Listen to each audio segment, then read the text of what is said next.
My name is Amir, and I am 32 years old. I was raised in a home where faith was not something you explored, but something you obeyed. Islam was the air we breathed, the rhythm of our days, the fear that kept us upright. My father prayed with a voice that filled rooms. My mother taught me silence. I learned early that questions were weakness and obedience was love. I memorized verses before I learned how to feel them. When I bowed my head on the prayer mat, I felt watched, measured, weighed. I loved my family deeply, and because I loved them, I tried to become the son they needed me to be. As a boy, I believed Allah was close but easily angered. I believed angels counted my mistakes while I slept. I believed hell was waiting for those who hesitated. I fasted until my stomach burned. I prayed until my knees ached. I asked forgiveness for thoughts I did not understand. Everyone around me called this peace. Inside me it felt like hunger, a quiet, hollow ache that no prayer seemed to fill. I never said this aloud. Silence kept me safe. At school and at the mosque I learned the language of honor. A man protects his name, a family protects its image, a believer protects the faith at all costs. I learned how to smile while swallowing doubt. I learned how to nod while my chest tightened. When teachers spoke of mercy, it sounded conditional. When Imam spoke of love, it sounded distant. I told myself the problem was me. I was not praying hard enough. I was not pure enough. I was not strong enough. There were nights I lay awake after Aisha prayer, staring at the ceiling, asking questions without words. Why did fear motivate me more than love? Why did God feel far when I was trying so hard? Why did I feel relief only when prayer ended? I would press my hands together and beg for certainty, but certainty never came. What came instead was exhaustion. I was faithful on the outside and empty within. I watched my parents age under pressure they never named. I watched my sisters learn how to disappear politely. I watched my brothers learn how to dominate quietly. We were good. We were respected. We were afraid. I thought this was normal. I thought adulthood would bring clarity. Instead, it brought responsibility and heavier silence. By my 20s, I was doing everything right. I worked hard. I attended mosque. I defended Islam in conversations. I corrected others when they spoke carelessly. I became the man I was trained to be. And yet, alone in my room, I felt like a stranger to myself. I remember one night whispering, "If this is truth, why does it feel like drowning?" I immediately asked forgiveness for the thought.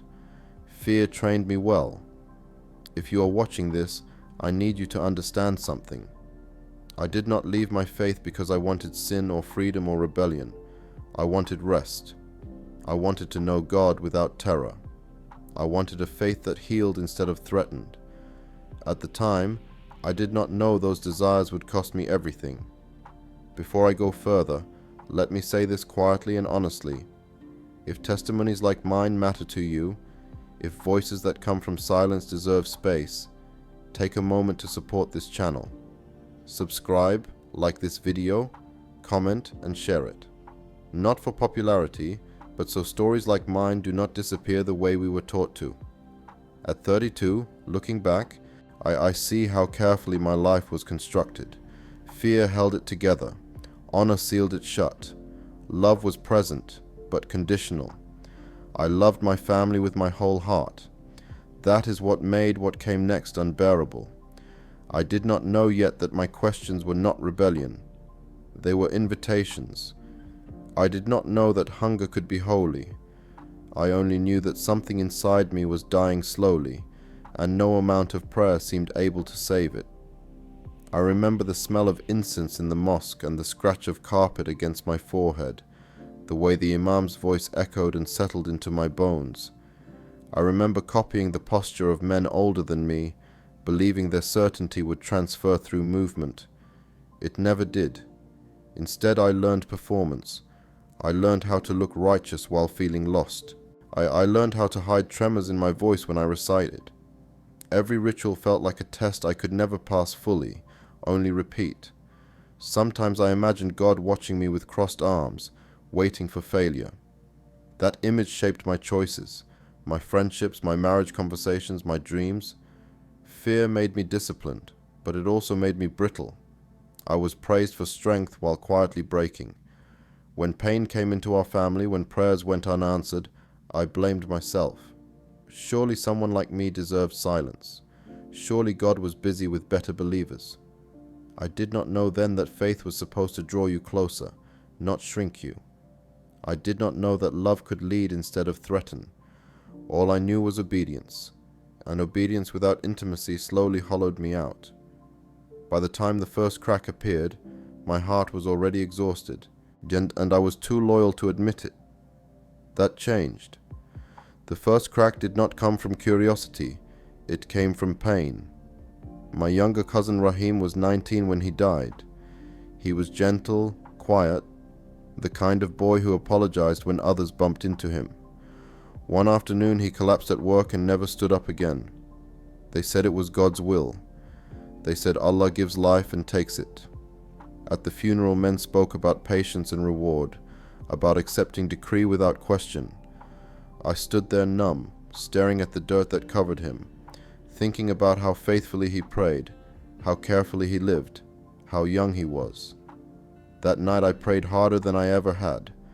I asked why? Not in rebellion, just confusion. The silence that followed felt cruel. Something inside me shifted.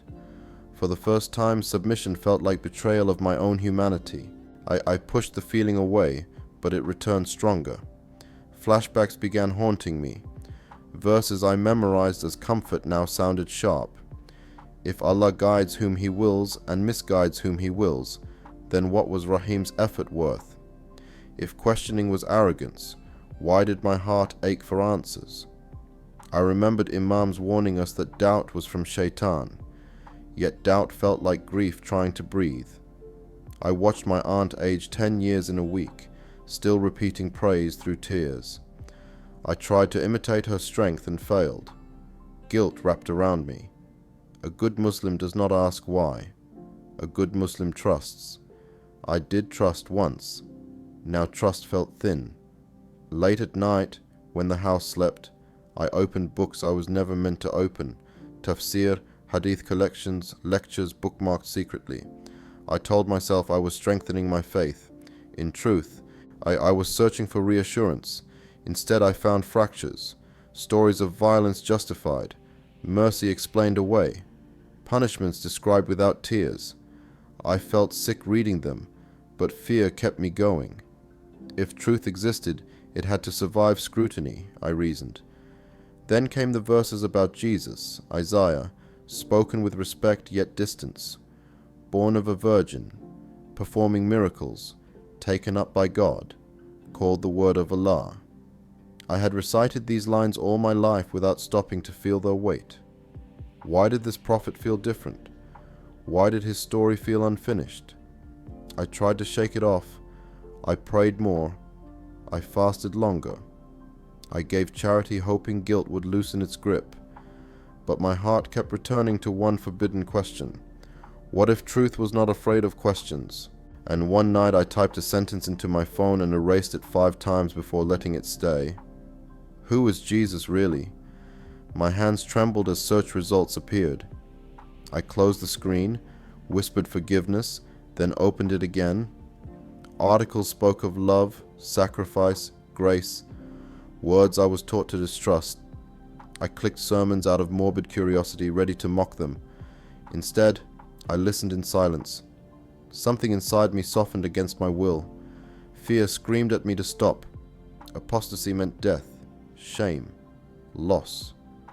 I remembered my father's voice, calm and firm, saying there are lines you never cross. I felt those lines bending inside me. I returned to the Quran searching for closure, for something to crush this growing curiosity. Instead, the references to Jesus stood brighter, peaceful, different. I noticed how often mercy followed his name. how his words were never quoted, only summarized. That absence unsettled me. Why was the voice of such a prophet missing? I realized then that my faith was trembling, not because it was weak, but because it had never been allowed to breathe. As dawn approached, I sat on my bed staring at my phone, heart racing, knowing that one more step would change everything. I whispered, "God, if you are real, show me truth, even if it costs me." Then I tapped a link I was never meant to see. The screen glowed in the dark like a witness. My chest tightened as if someone had placed a hand there. I told myself I would look for errors, for lies, for proof that Christians were deceived. Instead, I found testimonies of former Muslims speaking softly, carefully. Their eyes carried the same exhaustion I felt. They spoke of fear, of family, of loss, and then of a peace that made no sense. I scoffed and kept listening. One man quoted words attributed to Jesus about loving enemies and praying for those who persecute you. The idea struck me as dangerous and beautiful. In my world, love had limits and conditions. I closed the video, pacing the room, arguing with myself aloud. This was manipulation, I insisted, yet my heart was calm. I returned to Islamic lectures trying to anchor myself, but certainty was gone. Every explanation felt rehearsed, every warning felt defensive. I realized something terrifying. If truth required fear to survive, maybe it was not truth. I imagined my family's faces if they knew, my mother's tears, my father's silence. The weight crushed me. I whispered Shahada again, desperate for relief. None came. Instead, a single name echoed in my mind: Jesus. That night sleep refused me. Questions piled up like waves. I felt at the edge of something, unable to step back, terrified to step forward. I did not know this unrest was awakening. I only knew a door had opened. I did not yet have courage to walk through. I did not go looking for Jesus that night. I was too afraid. I lay in bed exhausted, my phone face down, my heart racing as if I had run for miles. I remember whispering a broken prayer, not in Arabic, not in form, just words spilling out. God, I said, I cannot do this anymore. If you are there, I need you to speak. Then sleep took me in a way it never had before. The dream came without warning. I was standing in a place that felt familiar and unfamiliar at the same time, like a memory I had never lived.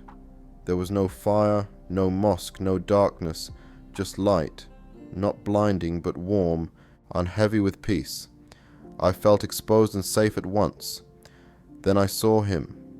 I did not see his face clearly, but I knew who he was. Knowledge entered me without explanation. Jesus. He stood before me, closer than anyone had ever been, and yet I felt no fear. That alone shocked me. My whole life God had been associated with terror. This presence carried authority, but it was gentle. He spoke my name, Amir, not loudly, not in command, as if he had always known it, as if he had been waiting. When he said it, something broke open inside my chest. Years of pressure collapsed. I fell to my knees in the dream, not out of obligation, but relief. I wanted to hide, to confess, to explain myself. Before I could speak, he said, "I know." 2 words. They carried more understanding than every prayer I had ever prayed. I felt seen in a way that stripped me bare and healed me at the same time. I tried to tell him I was Muslim, that I had been faithful, that I was confused. He did not argue. He did not accuse. He simply reached out. When his hand touched me, peace flooded my body like warmth after cold. I felt loved without condition. No scales, no threats, no ledger, just love. I woke up gasping, tears soaking my pillow, my heart pounding as if it might burst. The room was dark, silent. For a moment I thought I was dying. Then I realized something terrifying and beautiful. The peace from the dream was still there. I sat up, trembling, whispering his name as if saying it too loudly would shatter the moment. Jesus. Fear rushed in immediately after. What have I done? Was this deception? Shaitan? Hallucination? I recited verses quickly, and desperate to push the feeling away. The peace did not leave. That frightened me more than the dream itself. I checked the time. It was just before Fajr. I should have prayed. Instead, I sat on the edge of my bed, hands shaking, replaying every second. He spoke my name. He said he knew.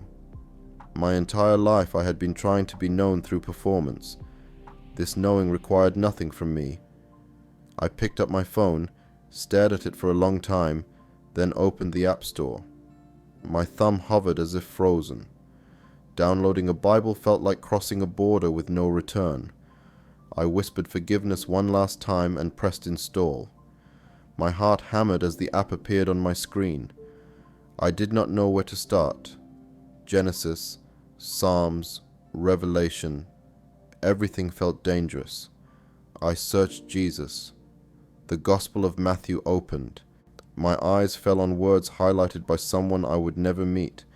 Come to me, all who are weary and burdened, and I will give you rest. I read it again. Rest. The word pierced me. Tears blurred the screen. I realized I had been weary my whole life, burdened by fear, dressed as faith. I kept reading quietly, afraid my walls would hear me. The words were simple, direct, alive.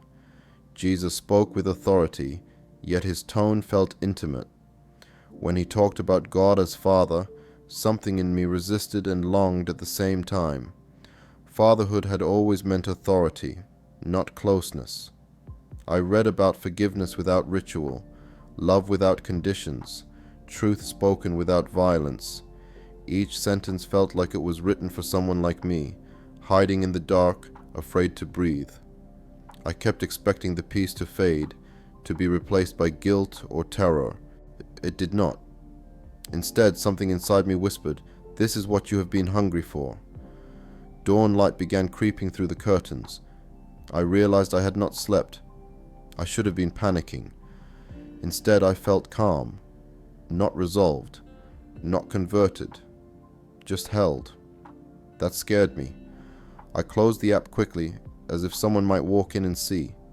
I paced the room, arguing with myself. Dreams mean nothing.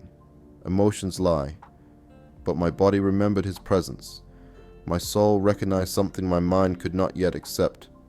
I looked at my prayer mat folded neatly in the corner and felt a strange grief. For the first time, prayer felt like obligation instead of refuge. I sat on the floor and spoke softly, not knowing to whom. "If that was you," I said, "I need you to be patient with me. I am afraid." The peace remained, and that was the moment I understood something irreversible had begun. I had not chosen Jesus yet, but he had chosen to reveal himself to me, and I knew, deep down, nothing would ever be the same again. The changes in me were subtle at first, but fear has a sharp sense of smell. I prayed less aloud and more silently. I stopped correcting others with the same fire. I flinched when verses about punishment were mentioned. My mother noticed before anyone else. She always did. She asked if I was sick. I said no. She asked if I was tired. I said work was heavy. She watched me closely after that, her eyes searching my face during meals, during prayer, during silence. One evening my father called me into the living room. My uncles were there, the television was off, the air was thick. My phone was taken from my pocket and placed on the table like evidence. My heart dropped. Someone had seen my searches. Someone had spoken.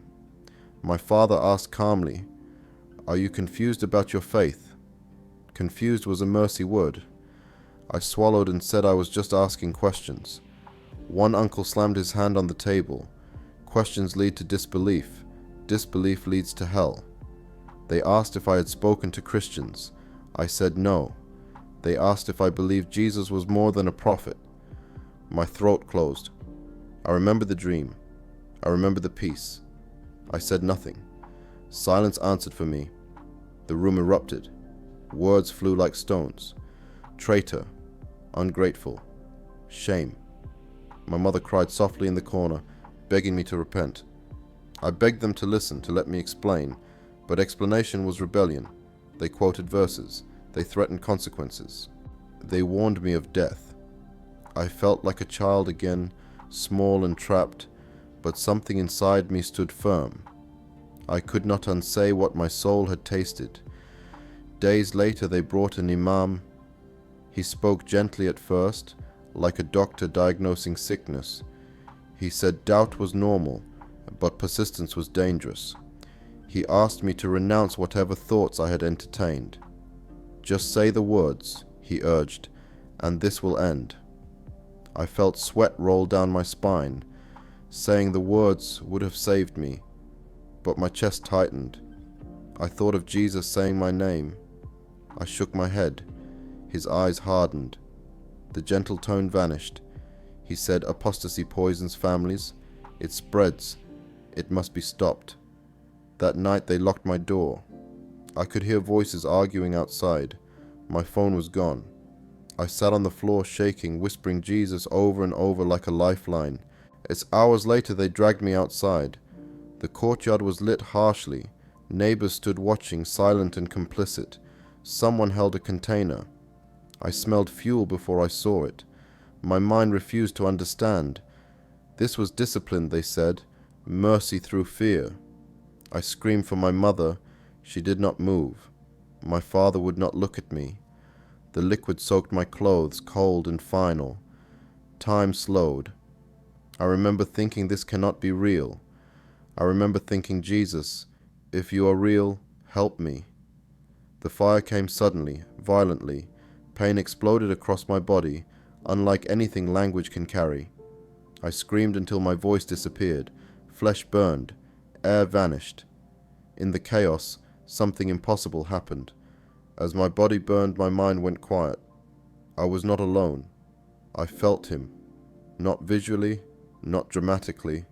His presence wrapped around my awareness like arms around a dying child. The pain did not disappear, but fear did. I was aware of fire and peace at the same time. I cried out his name, not as prayer but instinct. Jesus. I felt held. I felt carried. Sounds faded. Faces blurred. I thought, so this is how I die. And then another thought came, clear and steady. You are not alone. Darkness pressed in as my strength failed. I could hear shouting, distant, panicked. Someone screaming to put it out. Someone yelling it was too much. My consciousness flickered. I remember the smell of smoke, the crackle of fire, the taste of ash. I remember thinking of Rahim, of all the prayers, of all the fear. I remember surrendering, not to death but to him. If I live, I am yours. If I die, I am yours. The last thing I felt was peace deeper than pain, and then everything went black. I woke up to the sound of machines and the smell of antiseptic. At first I thought I was still dying. My body felt like it had been replaced with fire and stone. Every breath burned. Every movement screamed. I tried to open my eyes and failed. Panic surged until I heard a voice say my name, not the one from the dream, but a nurse calling gently, urgently. Amir, you're awake. Tears leaked from my closed eyes. Awake meant alive. Alive meant pain.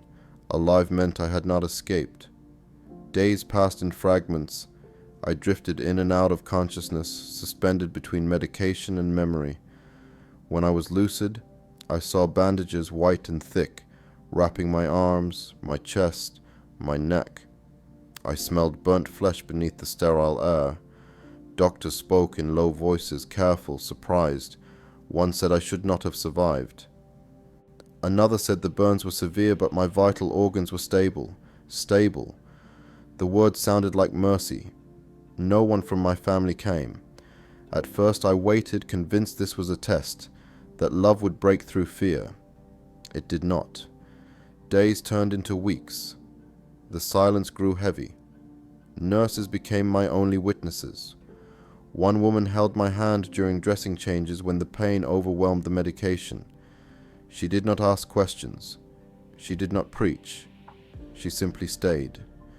In the long nights, when sleep would not come, I replayed the fire over and over, asking why I was still breathing. Survivor guilt wrapped around me like another burn. Why me? Why not Rahim? Why not silence? I expected anger toward God. Instead, I felt him near. In the darkest hours, when my body shook and my mind fractured, the same peace from the dream returned quietly, like a presence sitting beside my bed. I whispered Jesus under my breath, afraid someone might hear, and calm would settle in my chest. It made no sense. Everything in my life had been stripped away, yet I was not empty. A doctor once asked if I believed in miracles. I laughed, a broken sound that hurt my throat. I said I believed I should be dead. He nodded slowly and changed the subject. One afternoon, a social worker came and asked about my family. I told her they would not be coming. She did not press. She brought paperwork instead. Discharge plans, shelters, new identities.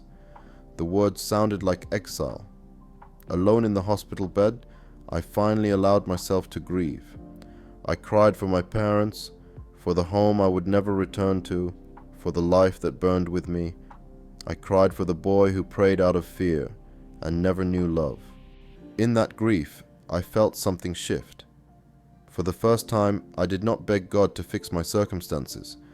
I asked him to take me as I was, scarred, afraid, unworthy. I opened the Bible app again, my hands shaking from weakness. My eyes fell on words I had never seen before. He was pierced for our transgressions, crushed for our iniquities, and by his wounds we are healed.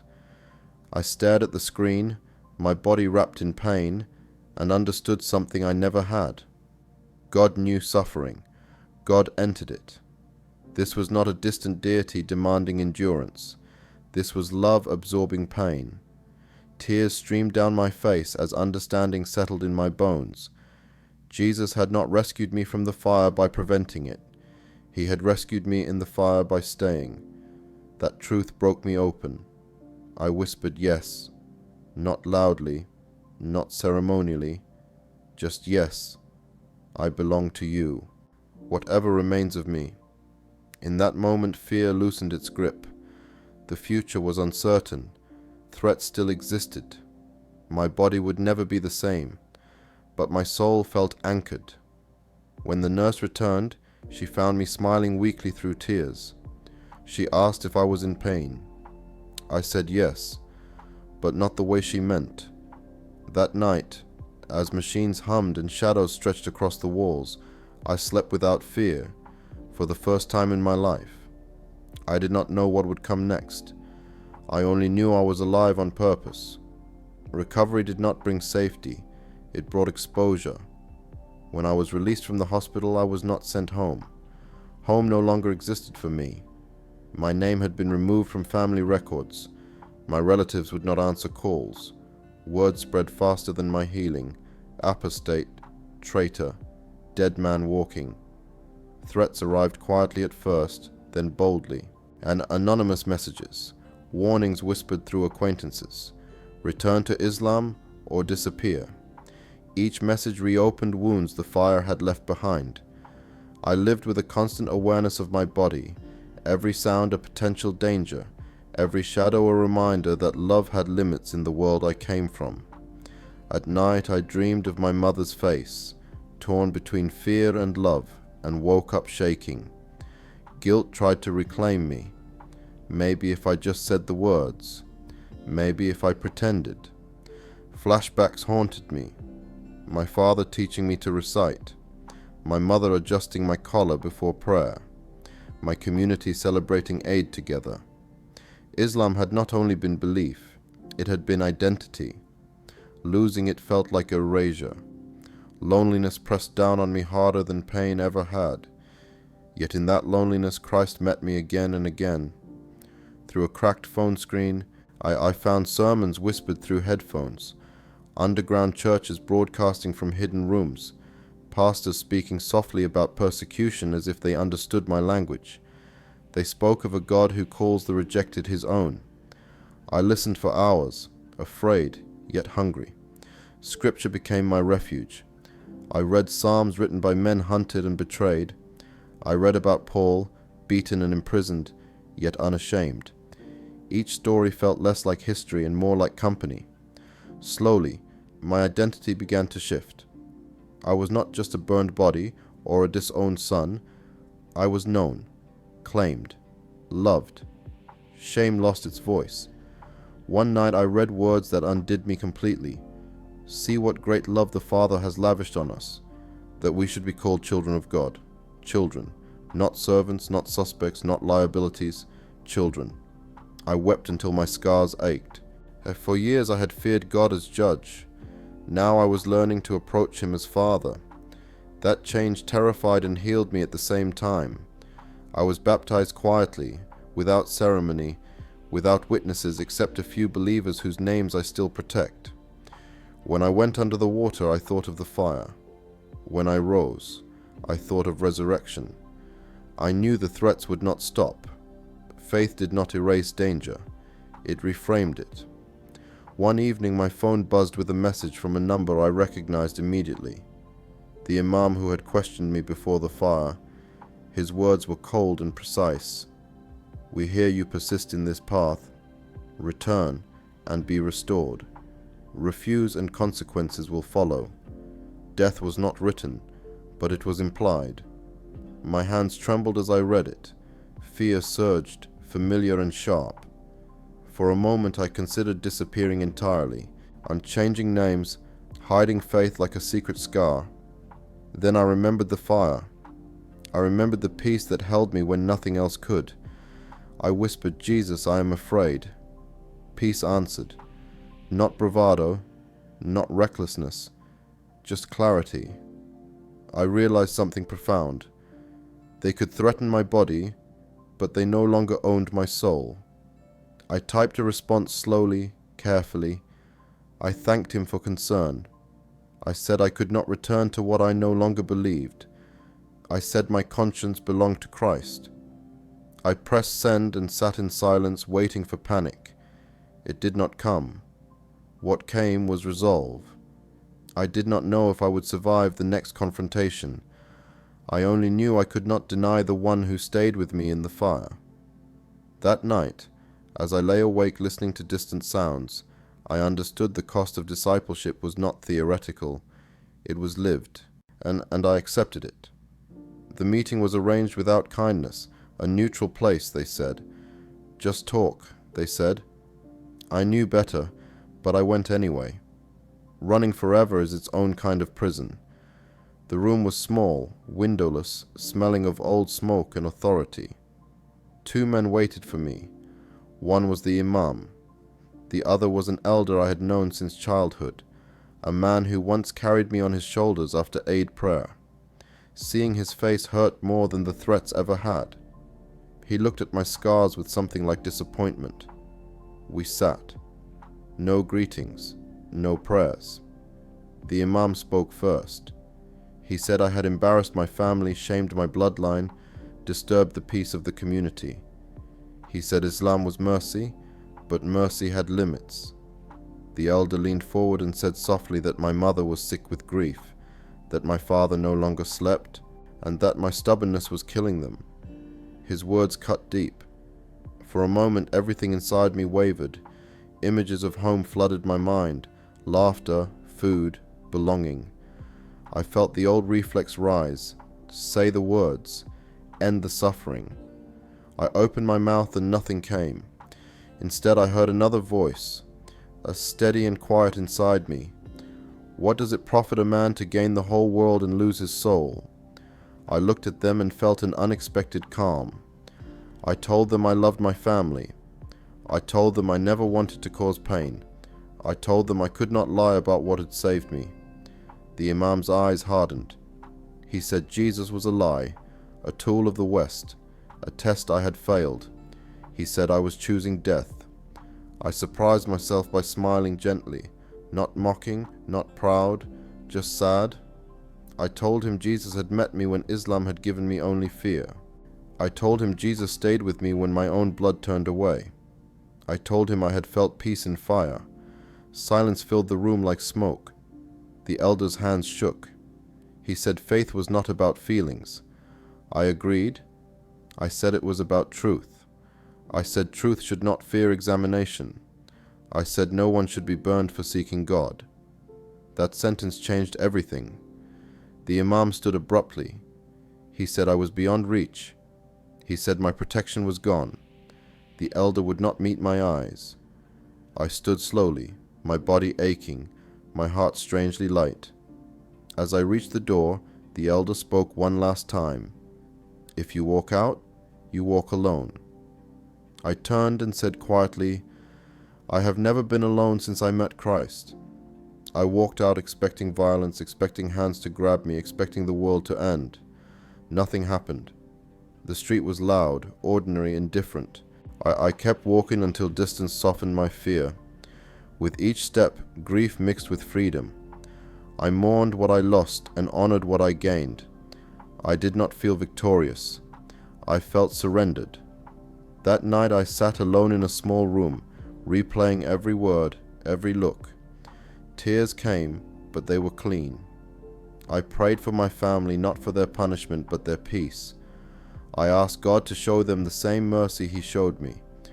I realized then that forgiveness was not weakness. It was evidence of transformation. The fire had not hardened me. It had purified something. I did not know what tomorrow held.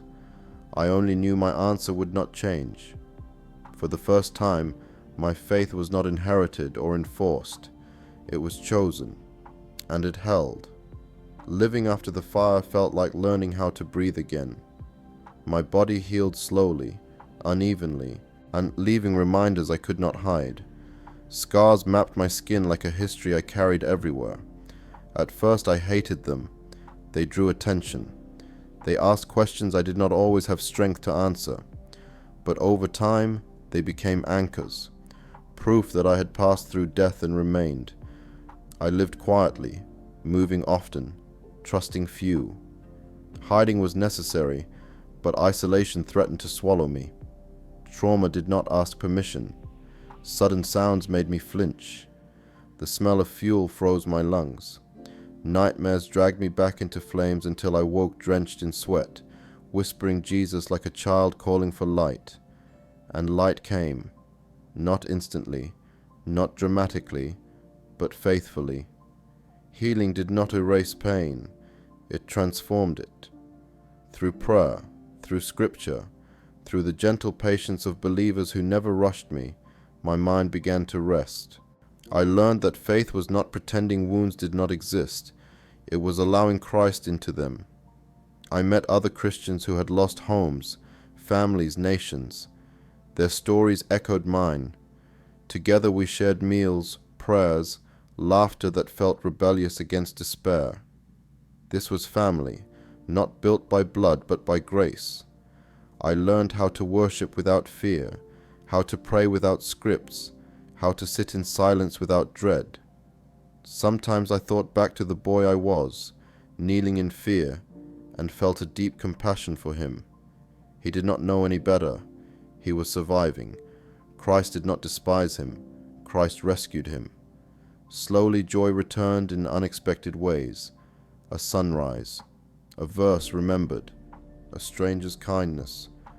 I learned that forgiveness was not forgetting but releasing my right to poison my own soul. My parents still haunted my thoughts. I prayed for them by name, often through tears. I did not know if reconciliation would ever come. I placed that hope in God's hands. One evening, as I looked at my reflection, scarred and alive, I realized something profound. My story was not meant to end in silence. The fire that tried to erase me had become the very testimony that could give others courage. Fear rose immediately. Speaking meant risk. Visibility meant danger. But silence had nearly killed me once. I remembered how testimonies online had kept me company when I was desperate, how voices from the dark had guided me toward light. I knelt and prayed a dangerous prayer. Use me, however you want. Peace followed, not excitement, not certainty, just peace. I began to write quietly, carefully, sharing pieces of my journey where it was safe. Messages came back from strangers, Muslims questioning, Christians weeping, survivors thanking me for naming pain they thought was theirs alone. Each message confirmed what I already knew. God wastes nothing, not even fire. My life would never be simple again. Safety would always require wisdom. But fear no longer ruled me. I belonged to Christ, and that belonging was stronger than threats. I was learning not just how to survive, but how to live. If you are listening to this, and you come from where I come from, I want you to know I understand the fear in your chest. I know the calculations you make before every thought. I know the weight of family, honor, and history pressing on your soul. I am not here to insult Islam or mock what you were taught. I lived it. I defended it. I bled for it. I am here because truth met me when I was burning, and love refused to leave me there. Following Jesus did not make my life easier. It cost me my home, my name, my safety, and the arms of the people who raised me. It stripped me down to nothing. And yet, in that nothing, I found everything I had been starving for. I found a God who does not demand perfection before offering love. I found a Savior who steps into suffering instead of watching from a distance. I found rest, not the kind that ignores pain, but the kind that carries you through it. If you are Muslim and questioning quietly, hiding searches, erasing history, praying prayers that feel unanswered, please hear me. Your questions are not evil. Your hunger is not rebellion. Truth does not fear examination. If your faith requires terror to survive, ask yourself why. Jesus does not force himself on anyone. He calls, gently, by name. He called me when I had nothing to offer him but fear and ashes. I did not become perfect. I did not become Western. I did not lose my culture. I gained my soul. To my Christian brothers and sisters listening, understand this. Conversion is not a trend or a debate point. It is death and resurrection. It is loneliness and joy braided together. Pray for those who leave everything behind to follow Christ. Do not romanticize the cost, but do not doubt the power. To anyone suffering because of faith, I want you to know Jesus sees you. He saw me when my family turned away. He held me when fire consumed my body. He healed me when bitterness tried to take root. He taught me to forgive without denying pain. I do not know what tomorrow holds. I may always live with caution. I may never hear my Father's voice again. But I wake up free from fear masquerading as faith, free from the lie that love must be earned, free to call God Father without flinching. If you are searching, I invite you to do one simple thing. Ask Jesus to reveal himself to you, not as religion, not as argument, as truth. Do not be afraid of what it may cost. Be honest about what it may save. I am alive because Jesus did not abandon me in the fire. He walked through it with me. If he could save me, he can save you.